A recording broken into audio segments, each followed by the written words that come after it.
Secret Friends, unite!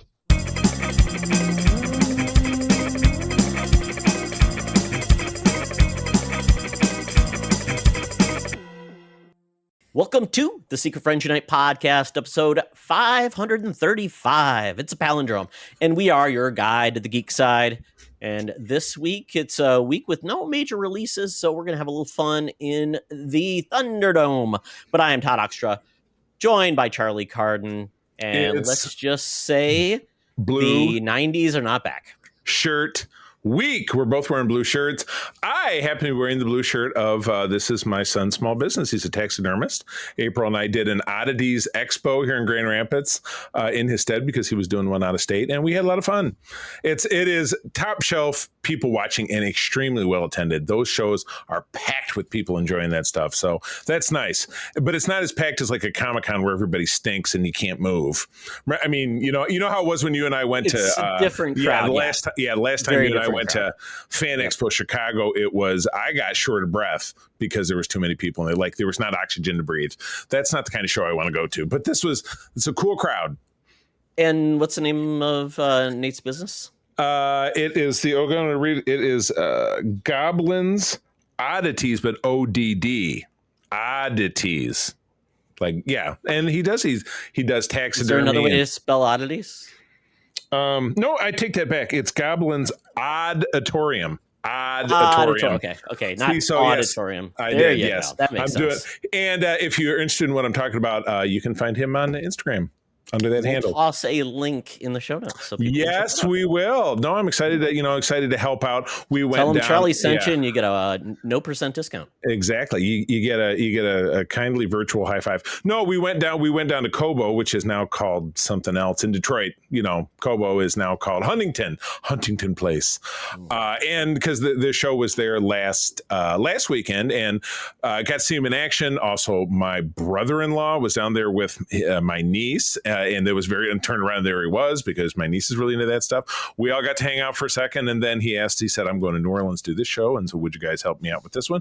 And we did, and it was a good time. We had fun. So, excellent. But anyway, the shows are very fun. I believe one is coming to Minneapolis soon. I went to one many years ago. It was really cool. They do 50 shows a year in the US, and they do 3 shows in Australia, which is crazy. A lot of things to taxidermy there, Charlie. I think it's a Michigan-based company because I walked by the guy's vehicle in the parking garage, and it had the big logo. It was like one of the back window things that said Niles, Michigan.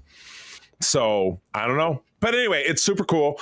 Check it out. But anyway, not explicitly what we're here to talk about. We're here to talk about, as Todd said, the geek stuff that we always enjoy. And we have a new feature for you, as well as all the latest news and et cetera. But first and foremost, always love to give some love and respect to the wonderful people over on our Secret Friends Unite Patreon. If you visit patreon.com/Secret Friends Unite, exclusive programs, early shows, ad-free shows, exclusive Discord benefits, 7 days for free, half off your first month, and stay on board for as little as $2 a month in the future. What a savings for a ton of entertainment, like these fine folks, my buddy Derek Trevelyan, the figure dude, Francie, who does my wife's hair, Luke Lore, our buddy who is Mr. Xbox Expansion Pass, and my Uncle Tim. Also, John Sedorf, Brendan Myers, Corey and HD, Matthew Keel, my buddy Kurt Krug, who's my agent, helping me land all these great interviews over in our Patreon Spotlight. Tanya Lee, Chipotle Bear, Famous Seamus, Cam the Movie Man, Jay Newport 007, Prozac Man, a.k.a. Darth Prozac, and Freight Conductor. Todd has told me that the founders are from Tulsa, Oklahoma. So who's in Niles then? Maybe he's an agent. Maybe they have franchisees who run each individual show. It's a dude. I'm going to have to dig deeper.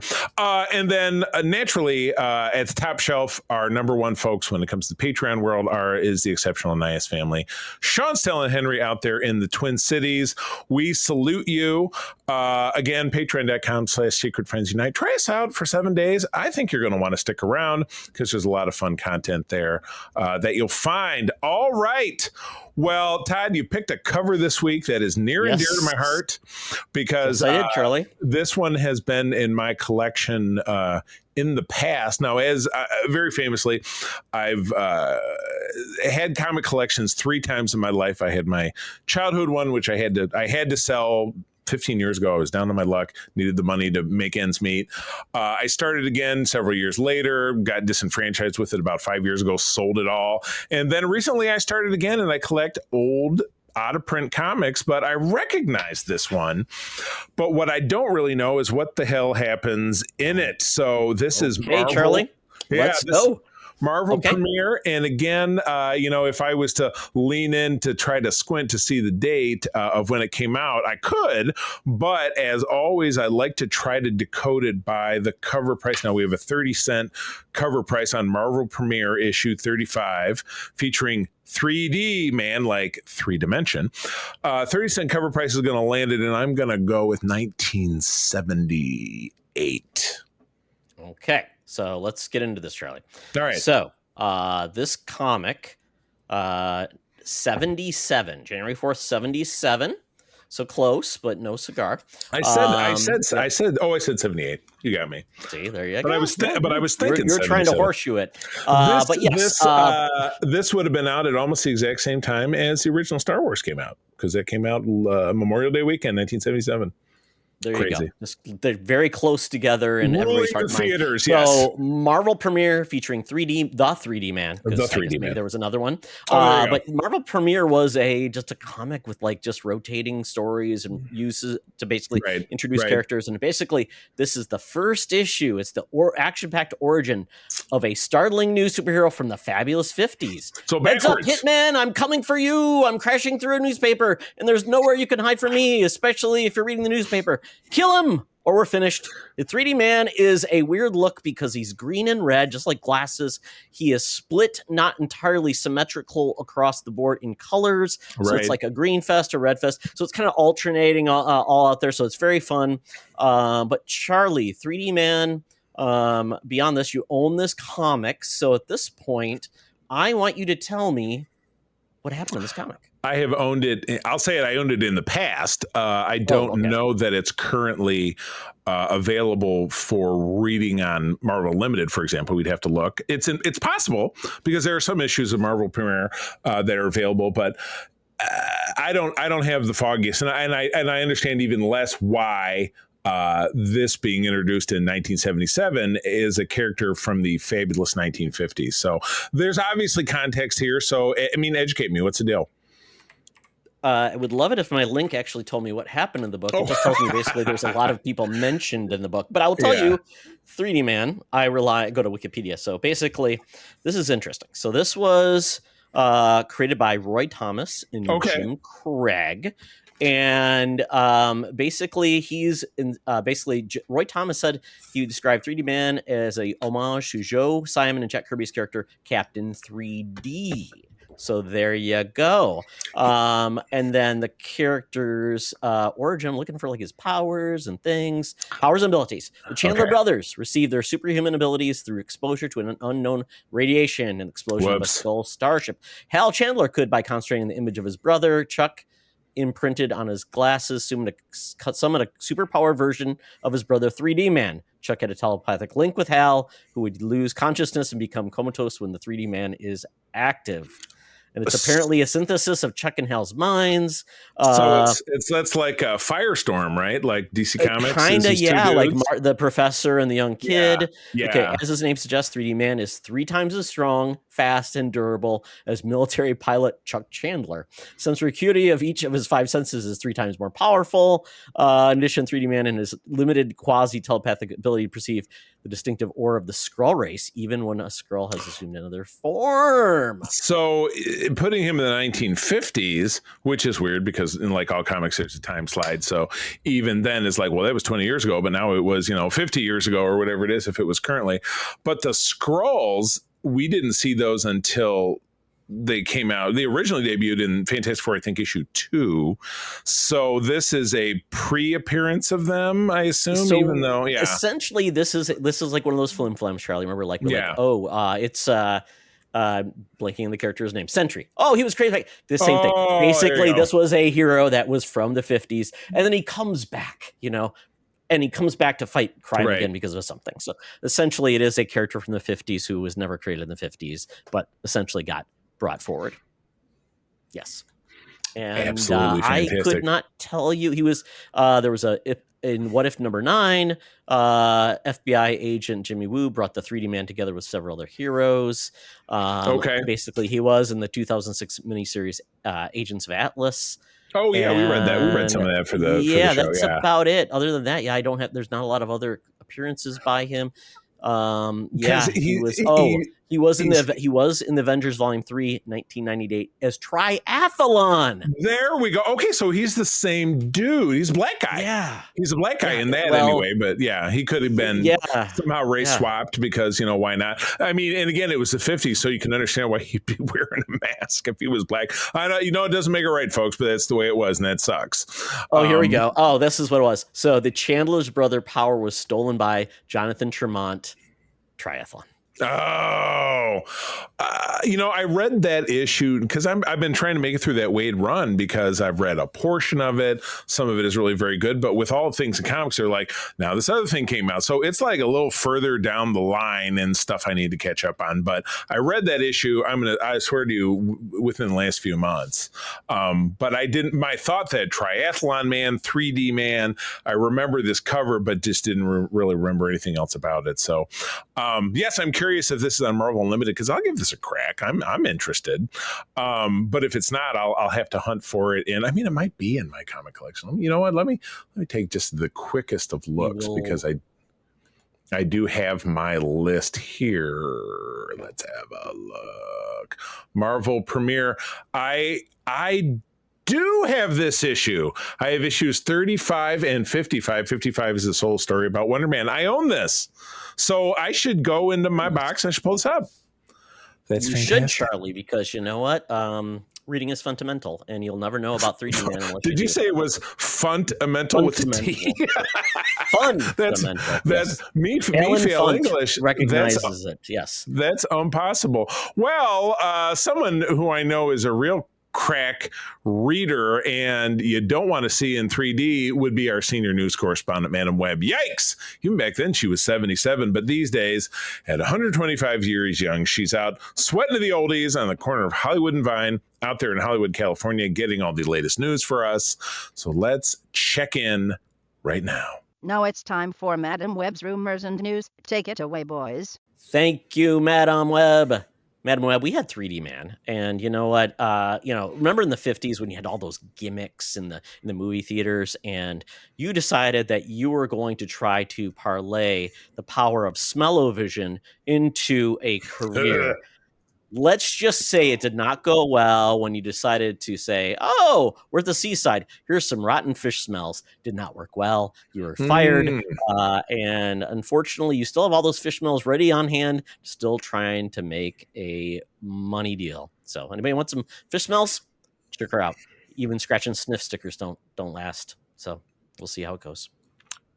It's the sequel no one asked for. But yes. Yeah, I got you with that one, Charlie. But the first story is we got the latest season 5 teaser for Stranger Things. Season 5. This is going to debut in 2 parts, actually 3 parts. Volume 1, November 26th, 2025, 5 p.m. Central. Volume 2, December 25th at 5 p.m. Pacific time. And the finale, December 31st, 2025 at 5 p.m. So basically we are getting 10 episodes. So we're going to get a 5-4-1.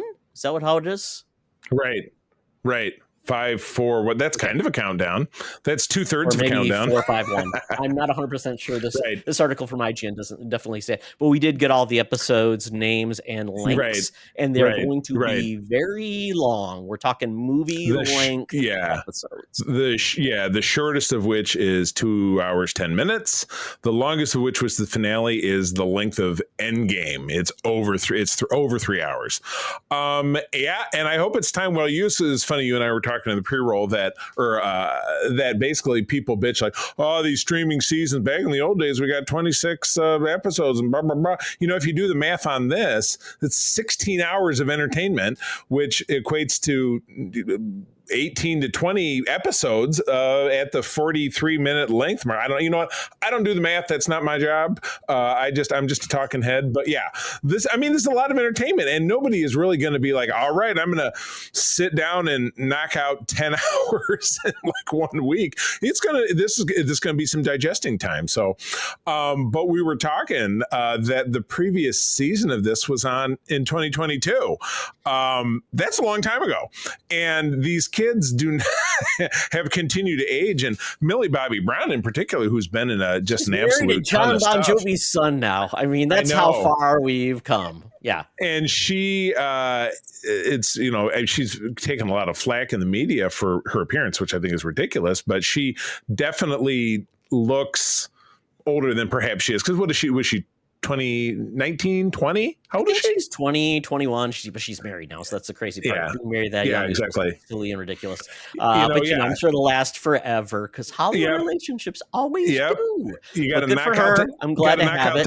But starter marriage in Hollywood, absolutely.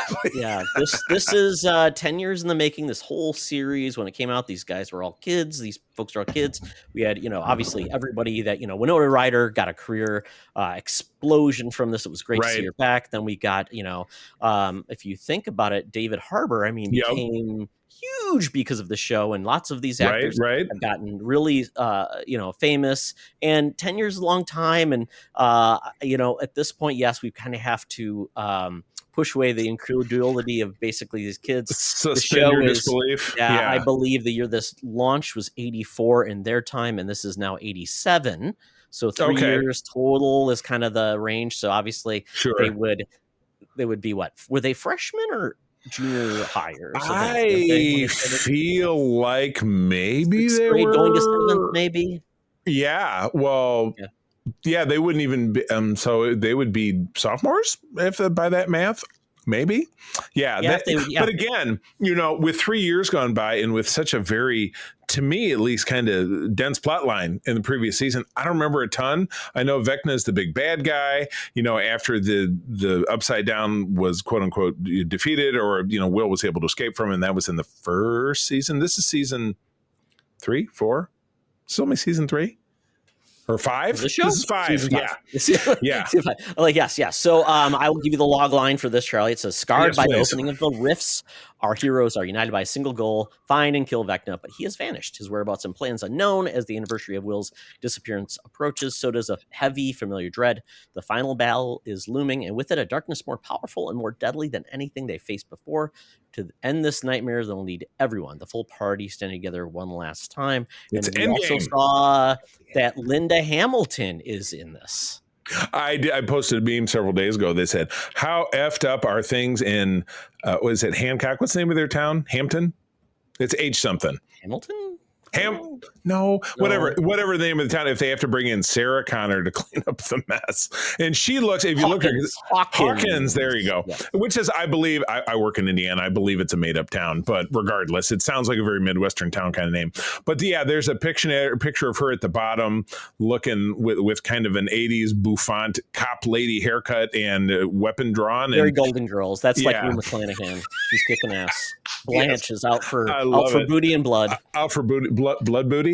Blanche Blood Booty. There's name your episode. No bloody booty. But the show is great. Vecna does reappear, so we know it's going to happen. And I just love this. It's all coming together, and I'm glad the show really emerged. And this is Netflix's biggest thing with Squid Game. This is Netflix's biggest thing. So they have more things in plan with Stranger Things. There's a Broadway show. There's a animated, which I've heard it's great. And then there is also a animated series coming out where it's basically talking about the origin of Hawkins and some of the things. So it's, why not?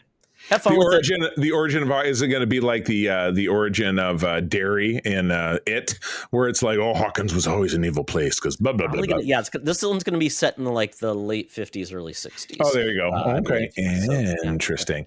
Well, I had plenty of time to start the show over again. That's maybe not the worst idea. Good luck.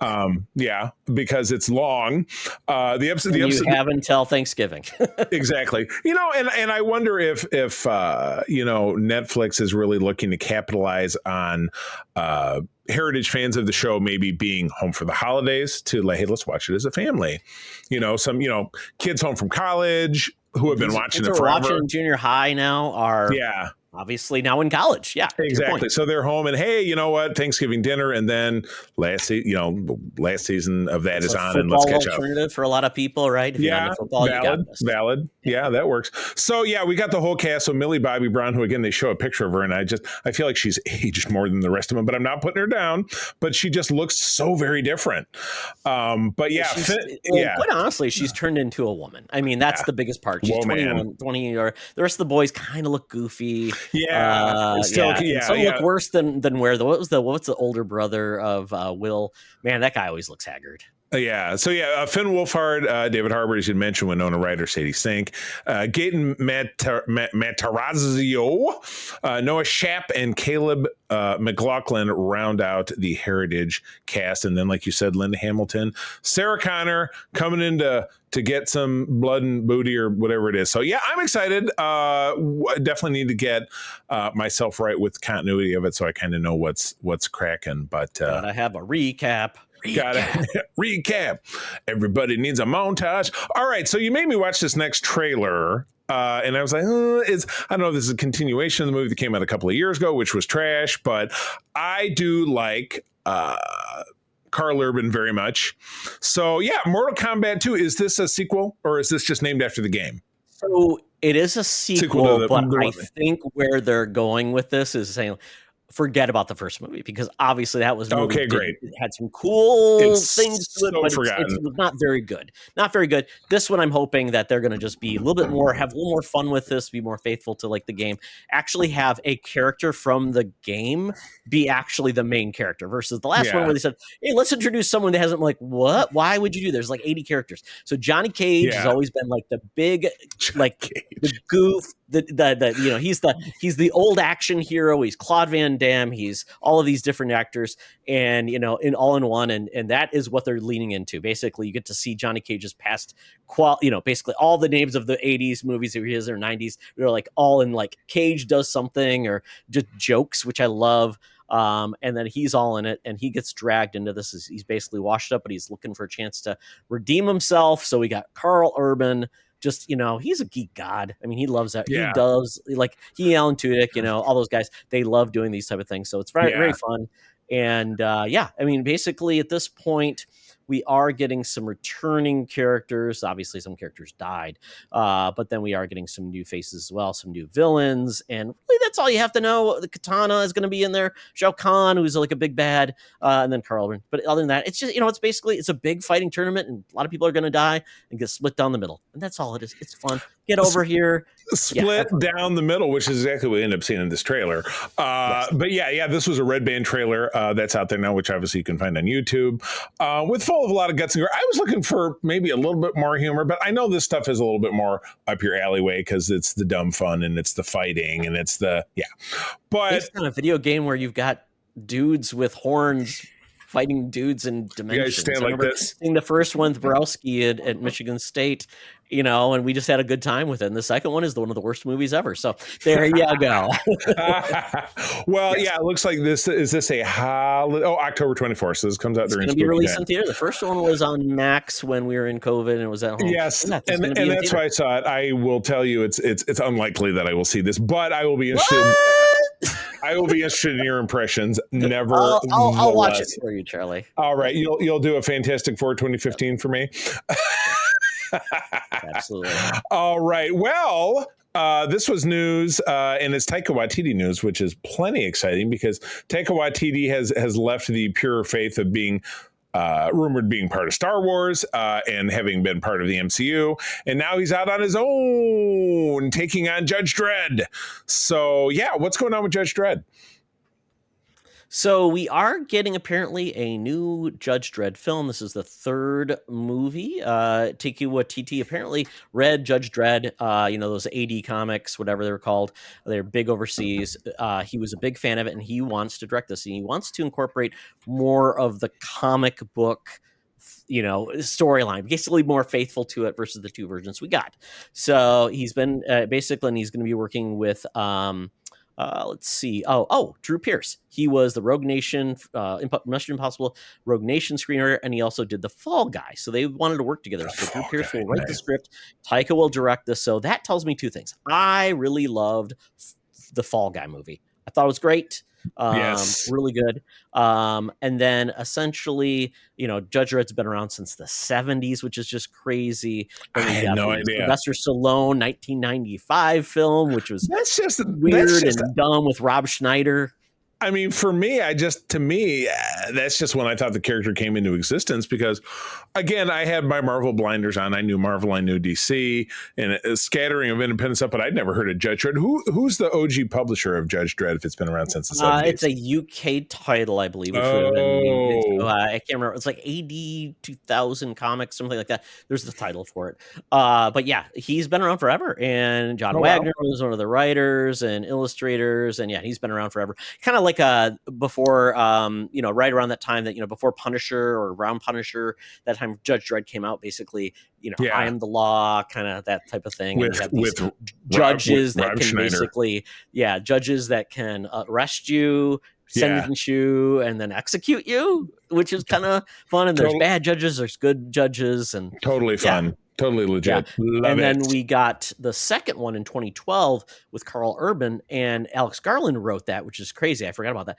Really great movie. I mean, it was like I'm in a building. I have to take down blanking on her name, Cersei from Game of Thrones. Oh, Lena Headey. You got to take her down, and he is trying to survive this just apartment building from hell. Right. He's making his way up.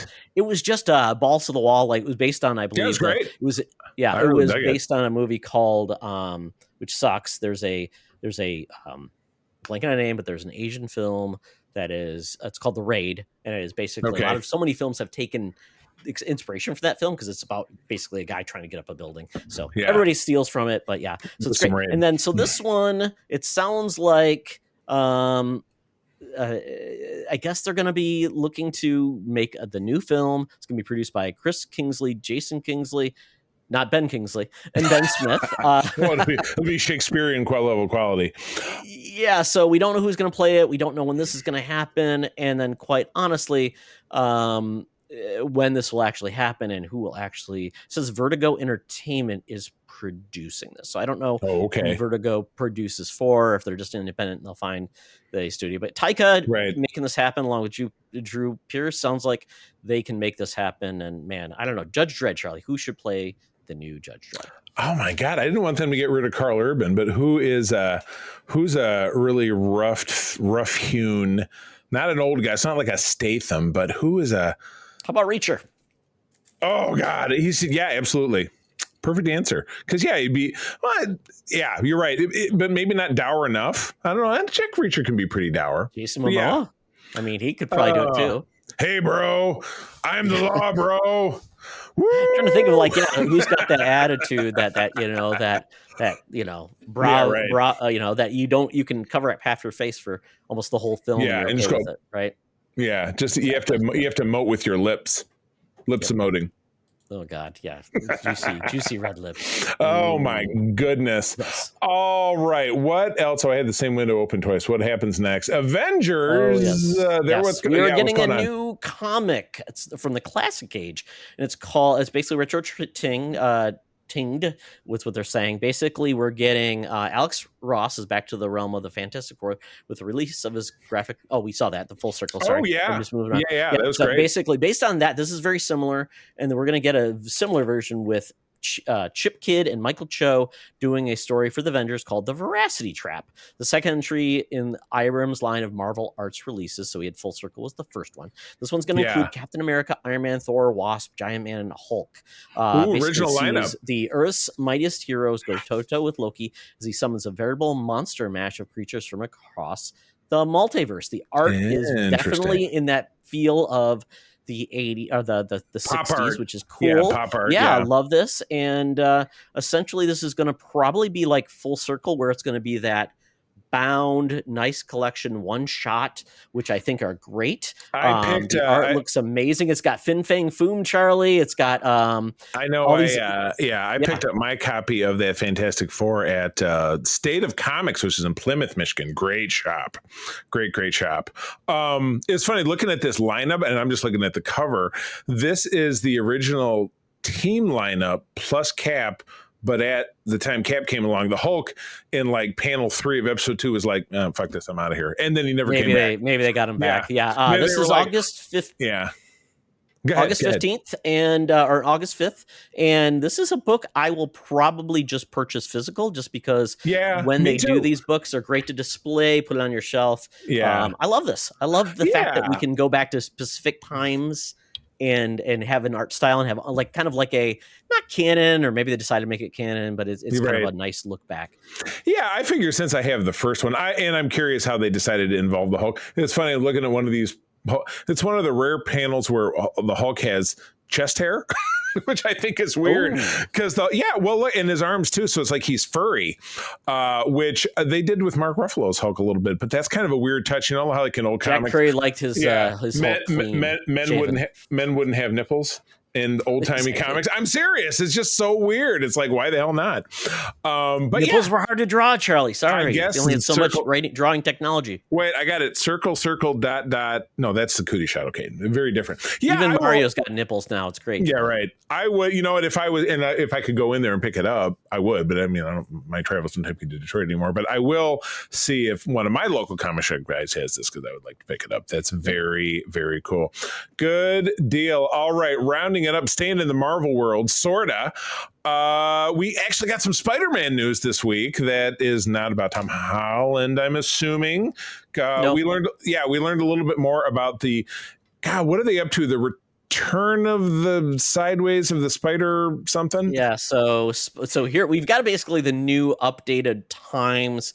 These are basically all the Sony related Spider-Man projects. So we've got new dates for all these things. So the obviously we've got Spider-Man Brand New Day. This one has now been moved in front of, unfortunately, the Doom War. What is it? Secret Wars? Yeah, right. And then Doom, or is it Doom? No, it's Doom. Then Secret Wars. Correct. Yes. But this will be because Doom was going to be next summer. They moved it because they don't want to compete with Mando and Greggy. And this, because it's Sony's like, well, we still want our movie out. So this is coming out next summer. Am I reading that correctly? Well, yes. This is July 31st. Yes. So basically, new Spider-Man Brand New Day, July 31st, 2026, gets it out of the wheelhouse of this new Star Wars film. But this does mean that whatever was going to be the outcome that was going to impact Spider-Man is not going to have to be reverse engineered because now Star Wars, the new Marvel film is coming out in December. This weird. It reminds me of playing Uno and then you hit that reverse card. That's what this is. Spider-Man reverse. I'm sure everyone in charge of this movie is really excited because they're like, "Oh, great! Thanks, Marvel. Let's trash our movie and totally rewrite a new movie out of it." And then the big news though was Spider-Verse did get its date changed to June 25th, 2027. Nice. And then other than that, Spider-Noir, Spider-Man live action noir series, we have seen that it's in production. Yeah, right now. that's what's crazy to me because we got just a very generic. And that's live action, right? With it is. Nick Cage being live action. So we got something that, was a taste of that. And then, I don't know anything about Silk Spider Society series. I feel like that's the first time I'm hearing about it, but it's there was a Silk series. Yeah, there was a Silk series coming up or a movie. And and then we've got the other thing going on, which is an unknown, possibly dead. So right. Possibly dead. That's what I want put in front of any project I'm working on. So that's good. So Spider-Man survives, but we got the second Spider-Verse movie. Was that in 2019? I mean, tell me if I'm crazy. Is that when? No, it's crazy. So the last film was in 2023. So July 2023. Okay. Yeah. The first one.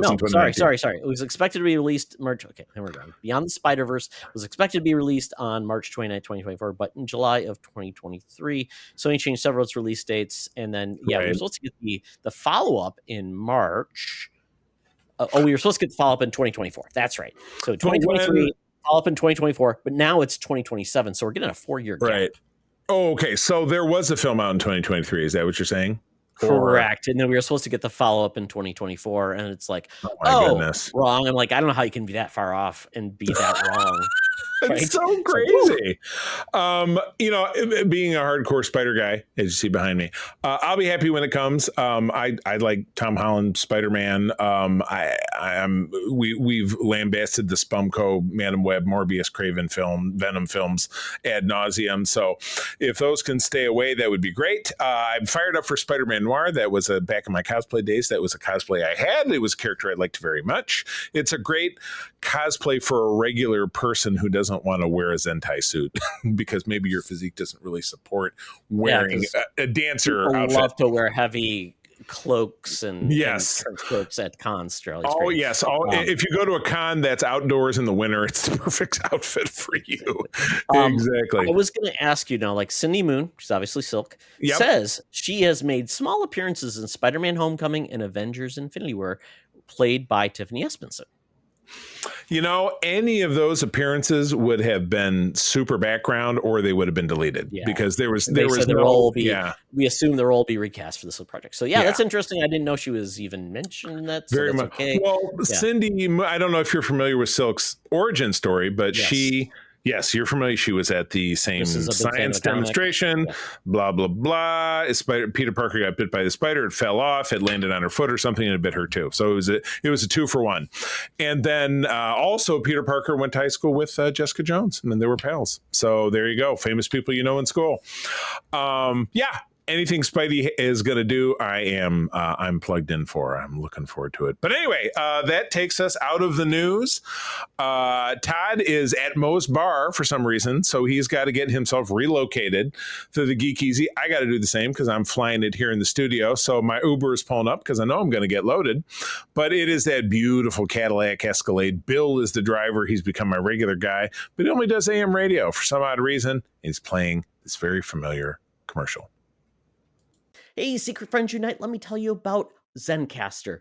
We use them for our show, and now they're supporting us. Zencastr is now the all-in-one solution making podcasting easy. It's the ultimate web-based podcasting solution. Provides high-quality audio and video podcast production and hosting. With a full suite of professional tools, podcasters can seamlessly record, produce, and publish studio-quality content, all from one dashboard. Being a creator has never been easier.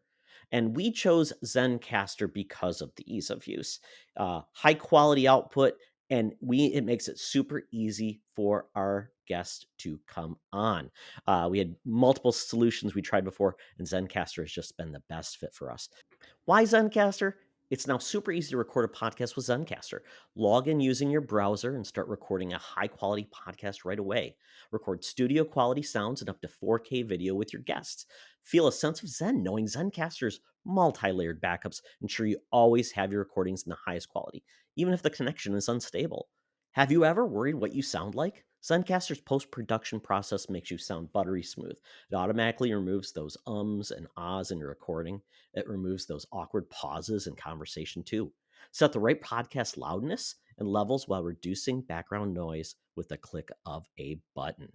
So if you're interested in making an easy, high-quality podcast just with the click of a browser button, go to zencastr.com/pricing and use my code SFU1. You'll get 30% off your first month of any Zencastr paid plan.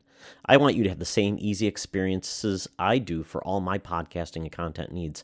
It's time to share your story. Now back to the show. Talk nerdy to me. Talk nerdy to me. We're sitting in the Geek Easy. Cover bands playing, drinks are poured, and we are ready to get our nerd on. So I decided, hey, I like those 90s horror films that Scream inspired. So I'll go see the latest sequel of the greatest not great horror film series of all time, and that is I Know What You Did Last Summer. I'm calling it I Know What You Did Last Summer 25. Like 25. So basically, this series is all about. I believe the first movie was one of the House of Five, Party of Five girls. It was out in 97, and it's 97. Because it's set around the 4th of July. It's one of our 4th of July movies that actually, it was funny. When I went to go look for this past 4th of July, it wasn't on any streamer anymore. But when I was looking at the movies just when I was sitting there during the slow time of the show this weekend, and it was on sale for like $8. So I bought it. So now it's part of our good for you. If you invested in the franchise, Charlie. Well, I'll just tell you, this was, Ryan Felipe, Sarah Michelle Gellar. We had Freddie Prinze Jr. and I'm blanking on not Nev Campbell, the other middle child. No, well, that's just the thing of the heritage. Whatever her name was from the heritage cast. Jennifer Love. That's what it is. There were 4 cast members, and this article I read, the headline was bitching about the heritage cast. There were 4 cast members. 2 of them died in the movie, so there's only 2 heritage cast members that are even there. They're still bitching about it. Correct. Well, and then there was a sequel. So so basically the first movie, 2 died. So Ryan Felipe, Sarah Michelle Gellar died, and then the second film was basically Jennifer Love Hewitt and her college roommate Brandy went to the Caribbean, and once again, the Gorton fishermen tracked him down. So we are now fast forwarding to 2025, assuming it is 2025 in the movie. But basically, we get to see these kids who are not in high school; they're actually in post-college, and they're getting together for basically an engagement party. This is very rich people in the same town of South Harbor, and apparently no one remembers what happened. Wasn't it Southport? Is it South Harbor? I think it's a Southport, North Carolina. So they're there. So basically now it looks like I guess you'd call it, what is it? Not the Hamptons. What is the very expensive? It's the you think of Cape Cod, which that's kind of where the celebrities. Cape Hatteras is the one in North Carolina. Cape Hatteras. Yeah. That's the and it's funny because it's near Cape Fear, which they even have there. So essentially they get together, these friends. They're getting together and they decided to, let's go hang out at our favorite place to see fireworks, which is on a really twisty highway. On a cliff. Yes. And we're going to watch it on this twisty highway. And then one of the bohunks is going to be funny, drink, smoke pot, whatever, and then hang out in the middle of this stretchy highway where it curves. And of course, he's an idiot. Someone, basically tries to miss him, ends up this truck. They try to save the dude, and then unfortunately the truck falls, and we don't know what happened to the guy, but they want to get out of there because several of them are very wealthy people, and they don't want to get their crap. So not all of them agree to not say anything, and that is kind of the premise. And then, of course, people start dying, Charlie. I will say Jennifer Love. Are you serious? So the 2 originals do show up. They do have a part in this. So there's some interesting deaths, nothing that's too great. A lot of just not good people. Most of the characters you don't like. That's the thing. I didn't like any of the characters. So it's like, I'm not rooting for you to live. So that's a bad sign. That's not good. You can't propel a plot that way. Yes, there is one cameo I enjoyed quite a bit. And there is one post-credit scene, so stay to the end. But man, I will not spoil it, but I will say the payoff of who did it, how it was done. Wow, one of the worst I've seen. It was so lazy, bad. I really it had some. But man, they went all on F-bombs and everything in this too. So I'm like, they're really trying to age it up. So it must have been R-rated. There was no boobs or sexy stuff. There was they intimated at sexy time, but no really sexy time. But they went all on the F-bombs and the blood. So, but once again, but yeah, these were not likable people. So see if you want. We'll see if it made like $13 million at the box office this weekend. So I don't know what the budget was. They didn't spend a lot on, obviously. So maybe if it makes like $30 million, then it's enough to pay Jennifer Love Hewitt, Jennifer Lork Hewitt. Yeah, exactly. The Ghost Whisperer. Yes, she may come back. And you've seen all the terrible flack that she's taken doing photos for this, because she's our age. She is late 40s, and she has a late 40s female-looking body, and people have been I roasting thought she her. looked good in it. I thought she looked good in it. I mean, because when she was 20, she was a twig with big boobs, and people are raking her over the coals, and that sucks. That totally sucks. Come on, Wait, they're not targeting any of the other male co-stars because males. Well, Freddie Prinze Jr. we looks great. We don't get a lot of heat. We don't get a lot of heat for looking our age. Yeah, Yeah, so, that's unless very you're like true. one of those people that get like Kenny Rogers and his cosmetic surgery. Wow, he looked bad. To get cosmetic beard surgery, have extra layers put on the beard. As we all say, look in the mirror first and then shut your hole. It's okay. We get mad if people have bad plastic surgery. We get mad if they don't. So what you gonna do? Yeah. I would say skip the plastic surgery altogether and just look like a human being. So you know what? To Jennifer Lee Hewitt, or do what you want, and it's okay. And you know what? Whatever. If it's gonna happen, it's gonna happen. So I would not recommend this film, but if you're bored and you have nothing better to do and it's on a streaming service, why not? Probably. It's dumb fun. Probably. Yeah. Next, we did go to the comic book shop, and that was one of our questions. So Jose, aka Chipotle Bear, he's going to be a principal this year. Charlie, he's going to be a principal of high school. Ooh, congratulations. School. I can't remember. Jose can tell me.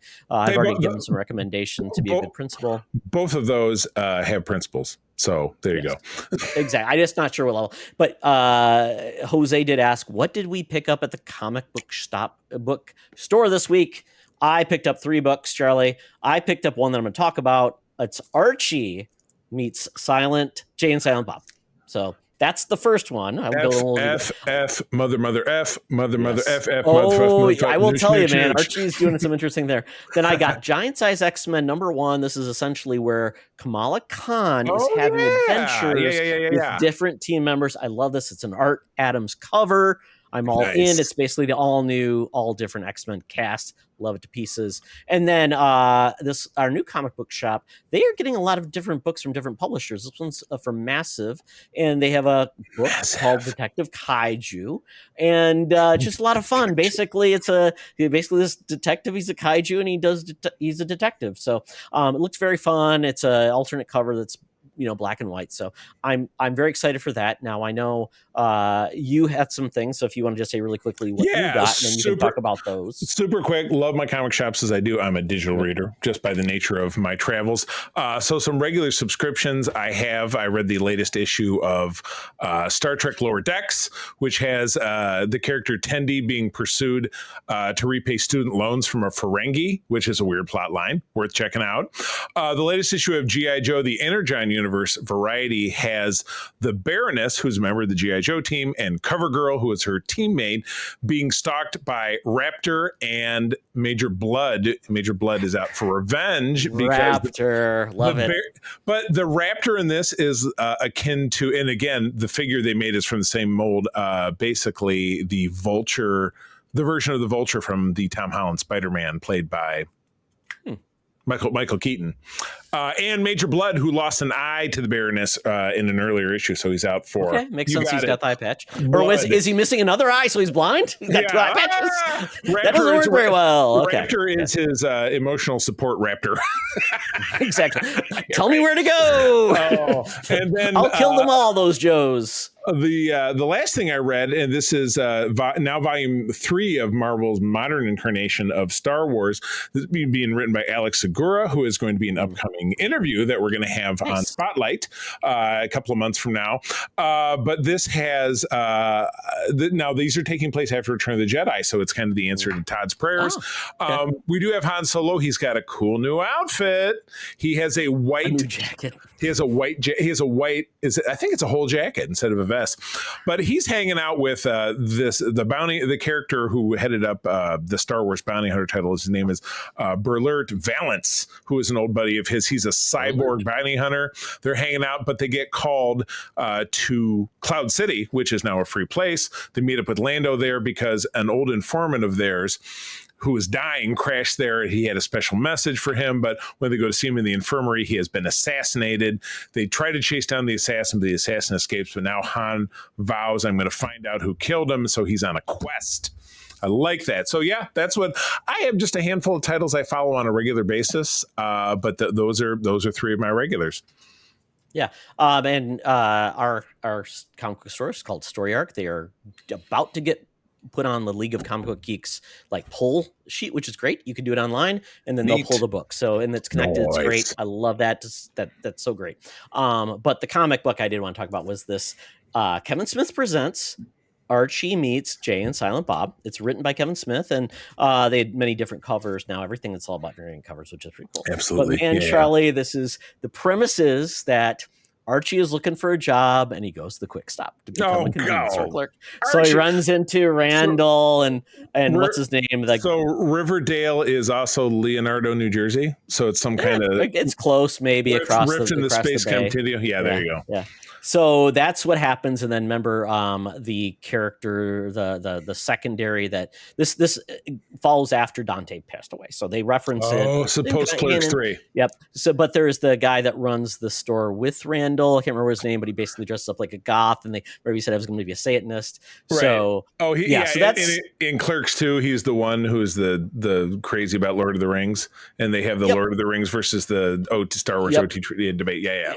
So this comic book is definitely in the Clerks, Jay and Silent Bob, Randall, all those characters, and basically, obviously, we know the instead of the video star, it's now it's a weed shop, right? It's a weed shop. Yep. So we've got that. So Jay and Silent Bob are there, and I was just amazed, and it does bring in Betty and Veronica, Jughead, and those things like that. It's very clever in what it does because it doesn't back down. It's using F-bombs. It's using all the stuff. And then Archie's like, oh, my goodness, you use such colorful language. And they bring in...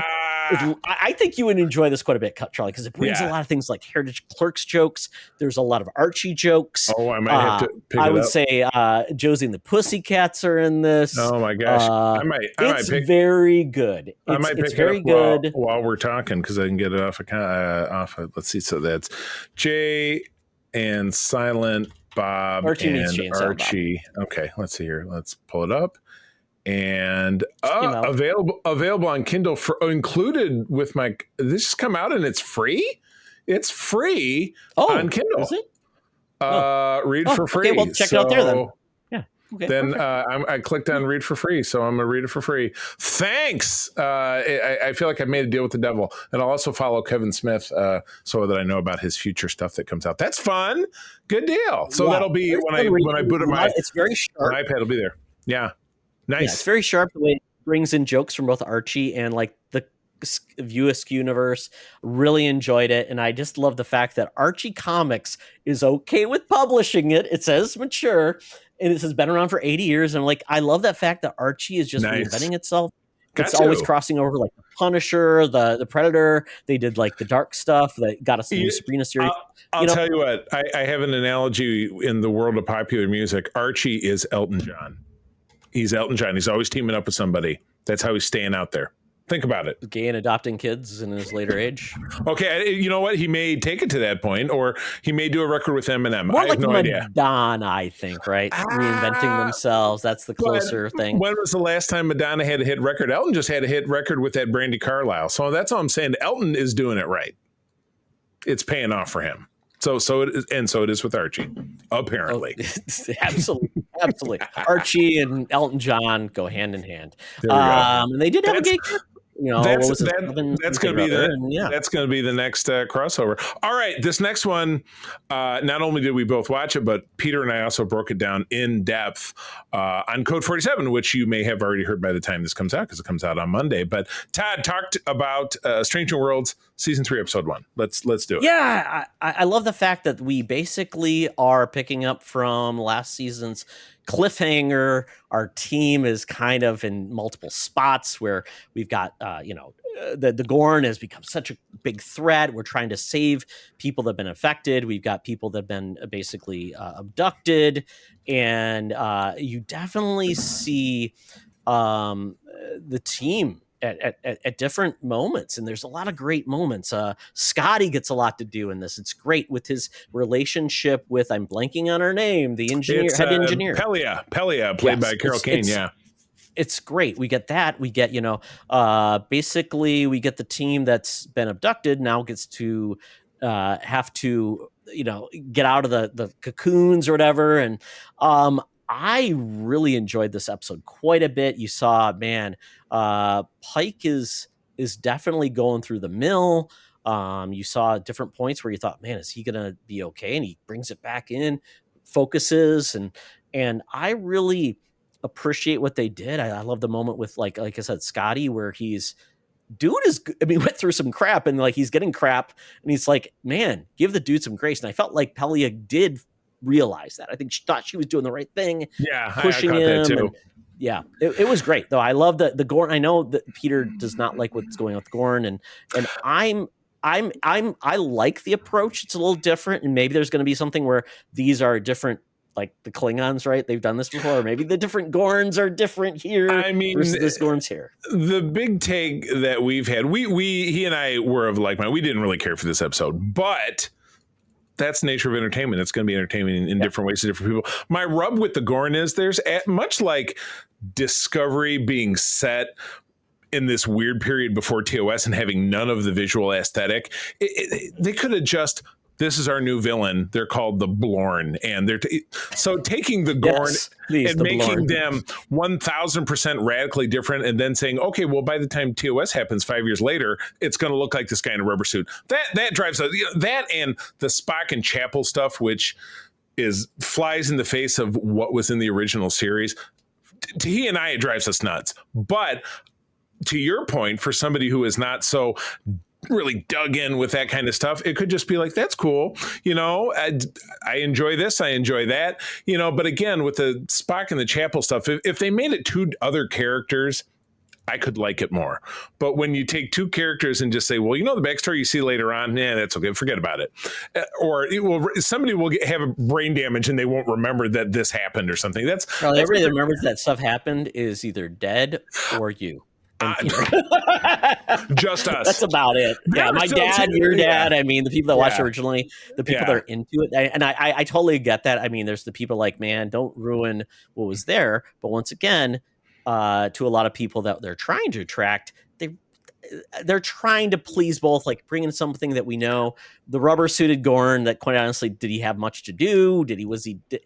Except for getting karate hits from Captain Kirk. I mean, and Todd, I know you didn't watch a lot of Star Trek Enterprise, but they reinvented the Gorn for an episode of that. They made him a CGI, basically kind of like a velociraptor. And I thought that was an acceptable different direction to go in, but turning them into the xenomorphs from Aliens, that's a bridge too far for a lot of us. I think they did a pretty good job when they were flying, flying the vessels. They looked more like a velociraptor. They looked more like a Gorn. You can see the buggy eyes. So I think that's closer. But I get it. That is kind of like dealing with the different iterations of a species that the xenomorphs we know they change. They have the final form. So I don't know. Like I said, a lot of it could be solved by, okay, well, we want to have a threatening race.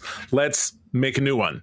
But they don't do that. They try to tack it onto something that already exists, and they just don't need to. Make new shit. If you want to have a great will they, won't they romance, do it with a couple of the new characters on the show, because they have several.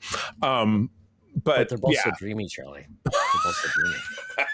Gotta ship them. I mean, who else are you gonna ship on this show? Pelia and Scotty? Is that next? I've met Jess Bush in person, and she really is very dreamy. I completely agree with you. Ethan Peck looks very dreamy as well. I can't.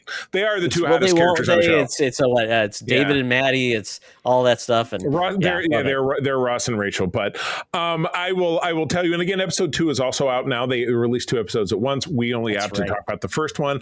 I've seen the first 5 because I got a screener about 2 months ago. And I will tell you, if you are like Peter and myself, didn't care for this episode, things get better. They improve in quality very quickly. There are some really great episodes coming up. So the one with Reese. Yes, Darby? That one is out now, and there's a great heritage twist on that that really does work as opposed to the Gorn Nice. thing in that you like very much. Hard to balance where they're at, Charlie, right? It's really hard to balance. It's a tough one. Fan And service, yeah, stuff. there's a couple of great, there's a great cameo in particular in that second episode that you'll enjoy. But anyway, let me hop on over. We've known this was coming out for a while, and I made a proclamation when I heard about it. I said, why? Because this character got an ending, they got a death, and this show is out now. I think the second episode is out now. I think it's a Sunday show, which I know we watched on a Monday because I thought it was like a date and time, like it was 9 p.m. But then I saw something that said new episode out now, but we didn't watch it. But Dexter is back again in a sequel to the Dexter, not the prequel that was out recently, but a sequel to the... Hey, I'm taking notes here. Okay. What? This is a sequel to the Legacy sequel that picked up... He faked his death at the end of the series. He appears in a... Didn't he do that before on a boat? He drove off on a boat, and then he drove into a hurricane, and then you see him in South America or something. Oh, did Glenn Powell save him in Twisters? Oh, that's what happened. Then he killed Glenn Powell and ate his bones. So I'm just kidding. So in this Legacy sequel, he's like in a town in upstate New York and blah blah blah. But then another serial comes, and then his adult son shows up. His adult son it also has the serial killer urges. So Dexter is trying to educate him in how to be a safe serial killer and only kill people who need it. But in the end of it, the son kills him, or at least that's what we think. Safe killing. Practice safe killing. Yes, always wear a condom. Wait, his son killed Dexter? That was the end of the previous series. So Dexter was dead. Then they bring this series back, and he's in a coma, but he recovers. So he wasn't dead. So then he's found that his son has gone to New York. How did he die? I just want to know. Did he die like beheaded and then we transplanted his head on a new body? It is not Futurama. He's not head in a jar in a robot body. No, his son shot him, but he lived. Oh. But the son runs off to New York City, and he's working as a hotel clerk, but he then sees a guy trying to date, rape, and drug a woman, and then he murders the guy, and then we're off and running. And then Dexter recovers and finds out his son in New York City and blah, blah, blah, blah, blah, blah. I don't like it at all, but April loves the show. I will sit there and look at my phone while the show is on. Well, this is the one where Peter Dinklage is collecting serial killers to do stuff, right? Not yet. I'm assuming that's going to be at least in episode 2, but it was not in episode 1, I don't think. Unless I already tuned out and was not paying attention. But yeah, I don't know. I would love to see it get better. But I feel like this is another one of those that's won too many times to the well. This is like the Legion of Doom serial killers assembled. Assemble! Dun, dun, dun. It's funny you should mention that. This show, by the way, available. It is available on Paramount Plus /Showtime. But our good friend Kurt, when I saw him a couple of weeks ago at Time Travelers Comics in Berkeley, Michigan, because I was in town visiting our son at the Oddity Show, and then I drove up. I had dinner with my dad, and I went to the Time Travelers because they moved to their new location a year ago, and I never made it back. But Kurt said, I'm going to give you the 12-disc complete Super Friends series. So he gave it to me. It comes in a clamshell, which I love it how they clamshell and none of it's like in section, the ribs are in sections. Kind of like separated. I know, but it's not actually a flip. So what I did is I pulled all the discs out and I put them in a binder, which is just easier to manage them that way. But it goes all the way from 1973, and it was funny, Todd and I were talking about this on the pre-roll last week, or maybe it was on the show, but I know we were talking about it. But I watched one episode of the 1973 original, and the episodes were an hour long, and it was like, that is far too long for an 8-year-old trying to eat their Fruity Pebbles to try to get into. So I jumped forward to my most familiar point, which was the Challenge of the Super Friends season from 1978, and this was I did some reading on it. They showed the series they showed an hour of it, but it was 2 different segments. The first segment had the Wonder Twins, which I skipped. And then the second segment had no Wonder Twins, but it did have all the super racist members of the Super Friends, Apache Chief, Black Vulcan, the Asian one whose name I'm forgetting. Was it Tornado? Like Asian Samurai. Samurai. There you go. Sorry, that was probably sounding racist too. So I watched that entire disc, and it was not bad. it was not bad because it did employ a lot of the like science fiction-y, hey, we're in space and we gotta stop this. That was the whatever. Was that the Legion of Doom? And this was the Legion of Doom. So it was funny because the Legion of Doom, at first it was in a swamp somewhere, and then eventually they said it's a swamp in Florida or Texas or something. So like they told you where it was at. So yeah, I love the Legion of Doom. Crazy lineup. Luther obviously as the lead villain, but we got Gorilla Grodd, Grundy, Bizarro, Cheetah, Toyman, Brainiac, Sinestro, Giganta. Yes, Giganta. And then, a good, and then a good core. It was funny because they're going back and forth calling them the Super Friends, yet the title of the show calls them the Justice League. So they're but they're in the Hall of Justice, which has been put into live action in the new Superman movie, which I'm super psyched about. The Union Station from, is it Cincinnati? It's a real place. Cleveland? One of the two. One of those C-named Ohio towns. I was psyched about that. And then at Kurt's recommendation, I jumped forward to watch a portion of the final season. I think I only watched one episode, but in 1985, the show, which was then Saturday morning and in competition with shows like Transformers, G.I. Joe, Mask, was called I wanted to get this right, the Superpowers Team Galactic Guardians. It brought in Ernie Hudson to voice Cyborg, which I thought was nuts. Wonder Woman at this point was voiced by the same woman who was Scarlet on G.I. Joe, because I'm like, I know that voice, and I looked it up. And the adventures become more fantastical because they're fighting Darkseid, who we, of course, saw in the Justice League movie. Yep. I believe Firestorm was in that show. Yep. Yeah. So and it was it was the toy line was out at that point too. Exactly correct. Yeah. But yeah, that was a death rattle. But yeah, the Super Friends was on for, I'd have to be looking at it, but putting together like 6 or 7 different iterations was on for 80 episodes, maybe more. I know you look like you're looking it up. Sometimes Adam West was the voice, and then he sometimes was at that point. Adam West was Ward, same thing too. No. Robin was always Casey Kasem. They never did bring in really? Ward. Okay. Okay. So anyway, I find it highly enjoyable. Can I sit through all these episodes? Not a chance. I gave it a little sample, and then they'll probably go away. And maybe someday I'll feel differently. There's one episode you have to watch. It's called The Fairy Tale of Doom, Charlie. Okay. And it is episode. Well, this of is which it would be our episode, hour 13, 1978. And this is the Challenge of the Super Friends. So it's basically episode 13, 14. It might have been one of the ones. And again, I have them on in the background when I'm working, so I'm kind of paying attention. What's the plot line? Got Captain Nemo, Jules Verne, Alice, the White Rabbit, Gulliver. Yes. It's all over the place. Yes. Yeah, because they're trapped in fairy tales. That was one. You're absolutely correct. Good. Then was the other one where it's basically Frankenstein's story, where it's Wonder Woman, Batman, and Superman get together and they make gotcha. They make that sounds like the Devil's Three-Way without a doubt. But anyway, those are available on disc from Amazon, for example, or on video on demand. They're available for purchase, but not currently streaming, which is why I had to watch it this way. So, all right, finally, I had been waiting for this. I have been a fan of this particular musical artist since I was probably 13 years old. But over on HBO Max, and I'd heard about this a little while back, there's a 2-part of 2 hours each. Part 1 is out now. Part 2 will be out this upcoming Friday if you're listening to this one's come out. But it's a documentary about Billy Joel called And So It Goes, which is one of his more famous songs from later in his career. But, documenting his life from basically a Long Island hooligan from Hicksville, New York, to one of the most popular recording artists of all time. And it's not, most of it is kind of a sad story because he prefaces it. He's sitting at his piano at his home on Long Island, Sag Harbor, with his boat, the Downeaster Alexa, parked outside on the water. And he's the same age as my dad, but he looks about 20 years older because he's had a lifetime of substance abuse and drinking, and it shows.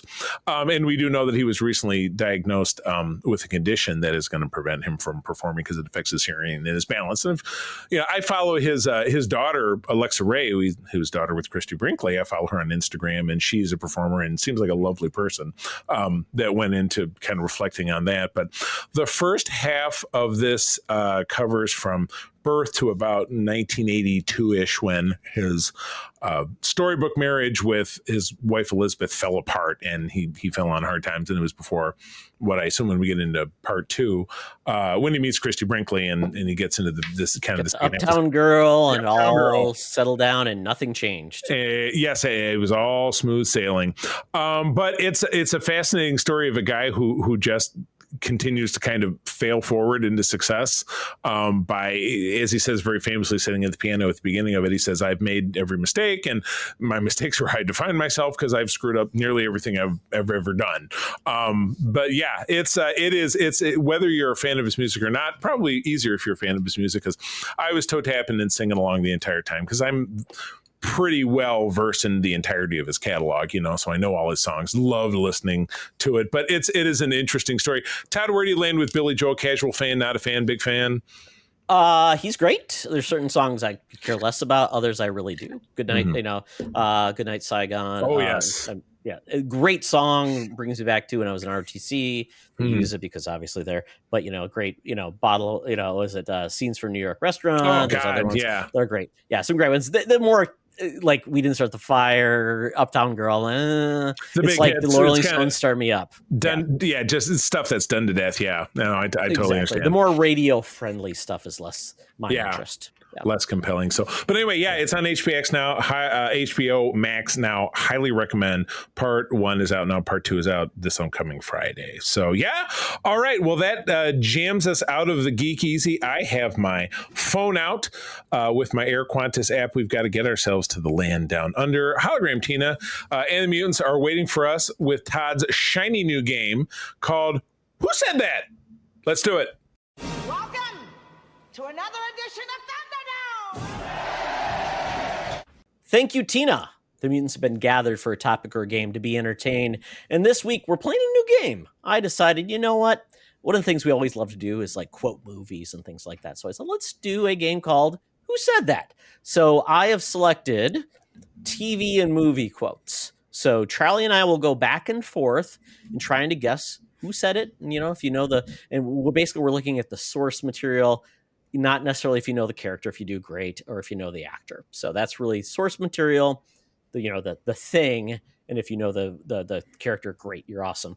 And then basically to help ourselves through this, each of us will get one guess per quote, and that's it, to basically make sure we don't sit here for 5 years and go, oh my goodness, what is that? So there we go. I'm going to kick this off. And by the way, folks, in the future, if you have a area of quotes you'd like us to go over, whether it's comic books or other media, let us know. But we're going to kick this off. This one's very broad, nothing specific, but it's going to be TV and movies. So Charlie, you're first. I'm going to start with TV. Okay. Quote is, we have got to go back, Kate. That's from Lost, and it's Jack. Yeah, there you go. You got it. Yeah, That's there you so go. hard. You get a point. Ooh. Okay, that's TV. You got the point. Toss me a softball to get things rolling. All right, I'll give you one. I'm not going to ask you if what you said is what I think you said, because I know what you just said. The face. Oh, you got to be watching this on YouTube. The Office? Do we say one guess? No, you said one question. One question, one guess. I can do one more. I'll get either a guess or a question. I didn't know this one. Oh, you didn't know this one? Okay, that makes me feel a little better. And this is what TV or movie? You didn't tell me. Oh, I'm so sorry. It is from TV. Hosted by my own petard. Say the quote again. Oh, it's a tough one. Hold on, give me 1 second while I finish this cut and paste, because I was just finding me another one. Mm-hmm. The quote, and hopefully I didn't misspeak it. I'm not going to ask if you just said what I think you just said, because I know it's what you just said. Brooklyn Nine-Nine. And correct answer. Agent Dana Scully from the X-Files. Oh. I know, right? Really no rhyme or reason to that. Nothing that even suggested the character. It's just very weird. Okay. Well, here's Todd's Revenge. This is TV. I learned one thing about eating jigsaw puzzles. An hour later, you're hungry again. That's from TV. Is that from Prison Break? Seems like somebody in prison would do. I don't know. Is that your question? Is it from Prison Break? Which is not, because you would have said, yes, you got it. Okay. Got one question. Who else would say such a crazy thing? Who would eat? Oh, God, is that from like The Last Man on Earth? Like Will Forte? No. Wrong. Oh, okay. What is it then? One more. No, It's that from was Alf. that was my second. It's from Alf. There you go, Alf. Yeah. There Okay. you go, Alf. Okay, I got another TV one for you. You got to know the rules before you can break them. Otherwise, it's no fun. Is it on your list too? Is it The Wire? No, but it's a good guess. So we decided two. Is it Miami Vice? Yes, very good. Sonny Crockett. Crockett. That guy was Sonny was that was Don Johnson, but the guy who was Tubbs, he never would did anything else career wise. I don't feel like I ever saw him in it. Bad like made for DVD movies. Yeah. Oh, gotcha. Made for VHS. Thomas Yeah. Michael Thomas Ian Michael Thomas. No, that's not right. Thomas Michael Ian. He's a guy. He's a guy had a Jerry curl. It was very cool. Talk about this. Hey, Crockett. That's a show that I have never I didn't watch it when I was growing up. So I tell you, man. I watched like a YouTube thing on Miami Voice. All the different actors they had on that show. Oh, it's totally nuts. It's crazy. It's crazy. Phil Collins and Glenn Fry of the Eagles. Yeah, were and both Sheena guesses. Easton. She was in love with Don Johnson. It was great. I mean, weren't we all? Okay, here we go. Charlie. Another TV quote. Didn't you just get me? No, I got you. All right, go ahead. Yes, I guessed. Yes. So here you go. Our first assignment is a documentary. They're like real movies, but with ugly people. Well, it's not The Office because you never see the documentary crew. Boy, I had no clue. That's from TV or movies? TV. Yep. Well, I'm going to have to say The Office because that's what that show was, but it's probably not it. Well, our guess. I guess it doesn't matter. You already wasted your. Is it Modern Family? Nope. It's Okay. Community. That adds up. Here's another TV one for you. Is it short? Geography is destiny. This is TV. Geography is destiny. Is this a drama? Yes. I don't know if it's a show you watch, but maybe you watch it and you tell me. Is it Yellowstone? It is not. The correct answer is it's Jack Ryan from Tom Clancy's Jack Ryan, the one with I have not seen any of that. Krasinski. Yeah, no, April enjoyed it and it didn't really click with me, so I think she went on to watch it without me. So, all right, you're up. Okay, this is my last TV quote. The rest will all be movies. Okay. So Charlie, here we go. Either this kid has a light bulb up his butt or his colon has a great idea. Oh, that's from Scrubs. There you go. Do you know who said it for bonus points? That was Dr. Cox, wasn't it? Very good. I thought that was a fun one. I know. I tried to agree. pick stuff I thought you might have watched. Right. Oh, well, yes. I did the exact opposite. I grabbed things willy-nilly. Thank you for appreciating me. You're very welcome. Says a movie quote, which would be worse, to live as a monster or die as a good man? The Hulk? Which Hulk? Doesn't matter because it's not from the Hulk. No, not the Hulk. Is it The Dark Knight? No, I mean, no, but they essentially said the same thing. Yeah, but this is actually from 2010's Shutter Island with Leo. Oh, well, which I hadn't seen. So It's a movie I know of and need to see. Big old twist at the end, as I recall. Yeah. Mark Scorsese, was this a Scorsese film too? I believe so, because the two of them are joined at the hip. So yeah. Okay, here you go, Charlie. It's your first movie quote. I drink your milkshake. I drink it up. That's a movie I haven't seen, but that's No Country for Old Men. Is that the name of the movie? No. boy. Shit. It's the old milkman drinking movie. I thought that was the name. It's not No Country for Old Men. I swear that was the name of the movie. That was Javier Bardem, where he's got the bad bowl cut and shit. tries to kill people and says flipping coins. Yeah. I swear that was No Country for Old Men is what the thing you described is, or the quote? Yes, that is Javier Bardem, but this is not the quote. He did not drink milkshakes. I drink your milkshake. I don't know the name of the movie. He got me. There Will Be Blood. Daniel Day-Lewis playing oil tycoon Edward Dennehy. And of course, oil tycoonery is the subject of Landman. Okay, Yeah. I'm going to segue back to a one from TV. Family can see you anytime, but a one-night stand only happens one night. Oh. This is TV.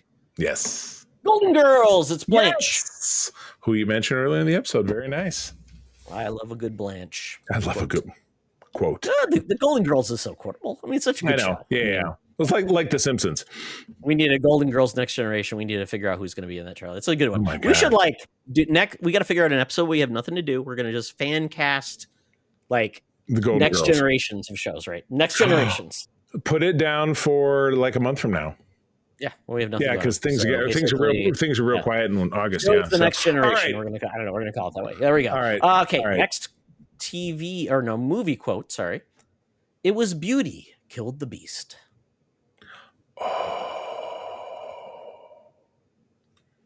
What's on the tip of my tongue? Is that a Sherlock? That's a Sherlock Holmes, isn't it? Oh, It's your one guess. So you got this is it.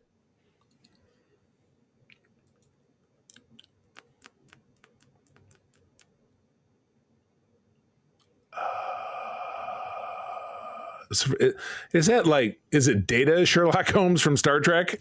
I don't know. Come on. It's a movie. I don't know. Mhm. This is going to kill me when you tell me. Unless the TNG crossover with King Kong, this was from the original King Kong when he died. Oh, Faye Dunaway and Faye Ray, not Faye Dunaway. And it was also from the probably the Simpsons one. That's Probably. the one where Homer is a King Kong. Yes. All right, another TV one, and this was a quote that, even though I'm familiar with the show, was not one that jumped out at me. It's human nature to come together. TV movie? What was this again? It's a TV show, regular show. Oh boy. Comedy? No. Okay. Shoot. Drama. I'm gonna say Dallas. That's something like J.R. Ewing would say. That is, but it's the anti J.R. Ewing Rick Grimes from The Walking Dead. Oh, Yeah, I know. I thought that. Yeah, I didn't pick the quote out myself. So, all right. we're doing great. We're doing great. Yes.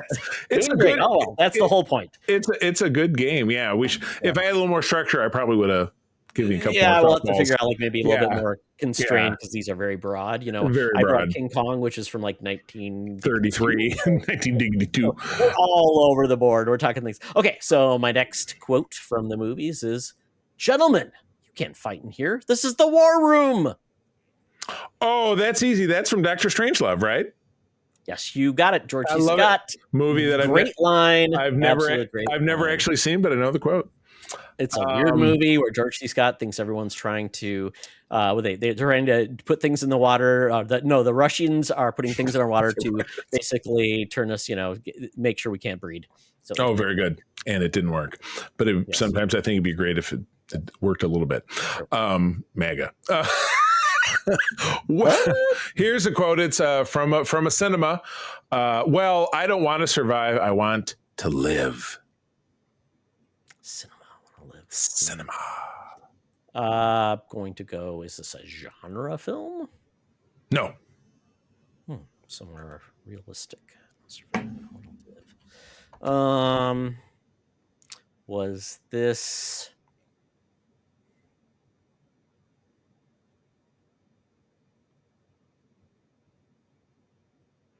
Chirp, chirp, chirp, chirp. Yeah.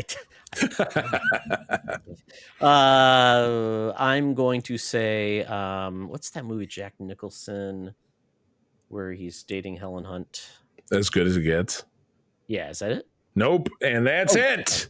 This is from, you're right, this is very broad. This is from 12 Years a Slave from 2013. Wow. Yeah, great flick. Yeah, we're going all over the place here. We're going like, you're right. Yep. Well, that's what happens when you have no training Gigolo, wheels. what is it? What's the guy's name? The Gigolo movie? Male Gigolo? Oh, Deuce-Bigelow, Male Gigolo. Not having any of those quotes? Oh, no. Oh, okay. I know. It's very unfair. Okay. Well, hopefully you get this one, Charlie. Another movie. I'm having an old friend for dinner. Oh my gosh, that is from the Silence of the Lambs. Absolutely. There you go. Well, I'll toss you a softball here because this is from one of your favorite programs.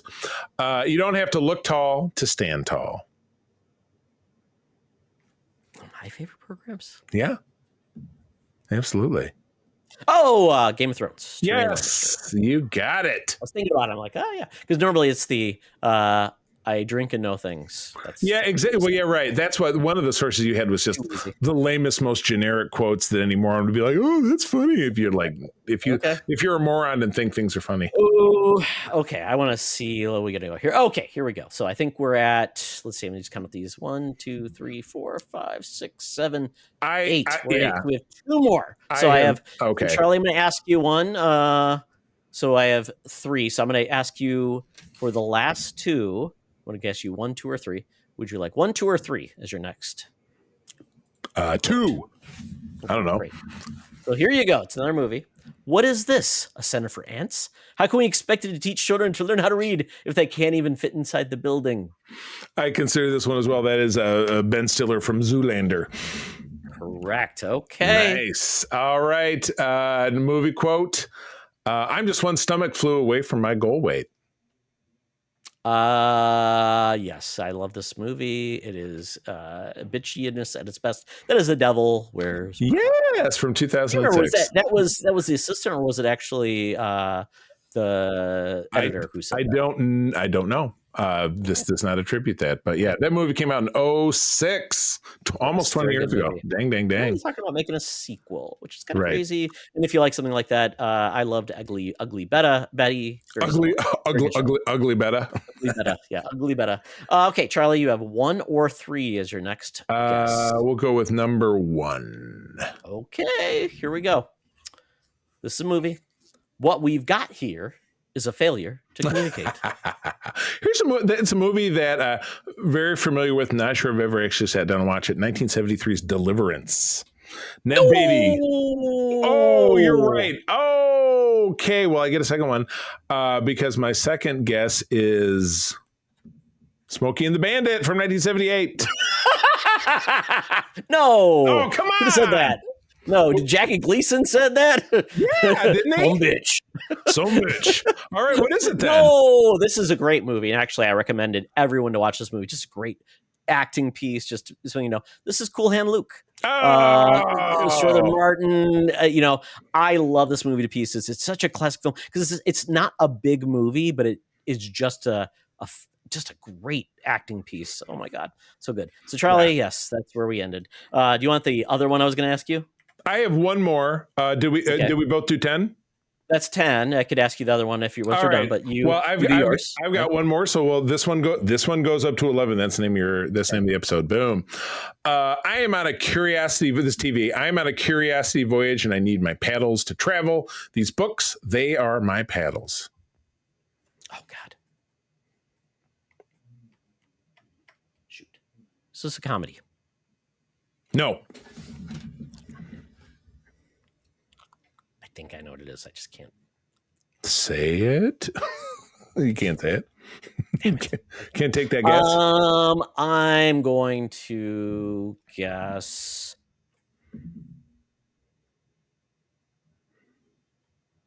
West Wing. It'd be good, but no, that's actually Dustin from Stranger Things. Oh, really? Okay. I know, right? It's kind of weird.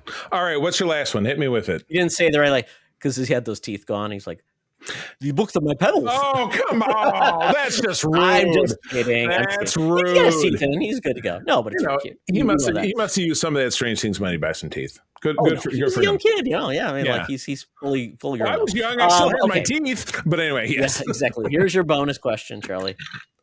Movie again. What do tigers dream of when they take their little tiger snooze? Do they dream of mauling zebras or Halle Berry in her Catwoman suit? Todd Extra. That sounds completely made up. Is that from like an animated like Dr. Seuss? Like it's the Cat in the Hat, not the Cat in the Hat. Yeah, could it be the Cat in the Hat?